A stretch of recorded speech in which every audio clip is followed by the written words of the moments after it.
কেউ যন্ত্রণা দিচ্ছে, চুপ হয়ে যান। কেউ অনেক ভালোবাসার পরও প্রাপ্যটা দেয়নি, চুপ হয়ে যান। কোনো মানুষ অনেক অপমান করছে, চুপ হয়ে যান। কেউ ঠকিয়ে গেছে, চুপ হয়ে যান। কেউ আপনাকে নিয়ে তুমুল মিথ্যা দোষারোপ করছে, চুপ হয়ে যান। কেউ বিশ্বাসঘাতকতা করছে, চুপ হয়ে যান। এমন নীরব হয়ে যান যে সেই মানুষগুলো যেন আর কখনোই আপনার শব্দ কিংবা ছায়া না দেখে। মৃত হয়ে যান তাদের কাছে। প্রতিজ্ঞা করুন আর কখনোই ঘুরে তাকাবেন না।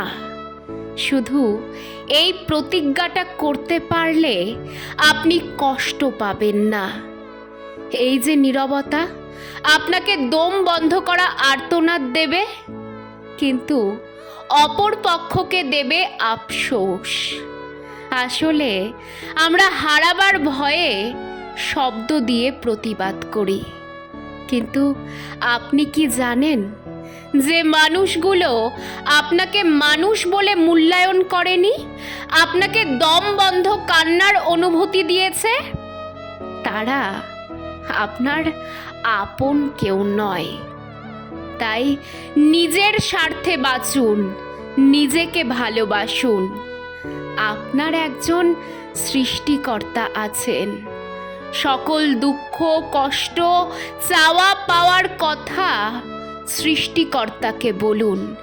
তিনি সব কিছুর সমাধান করবেন।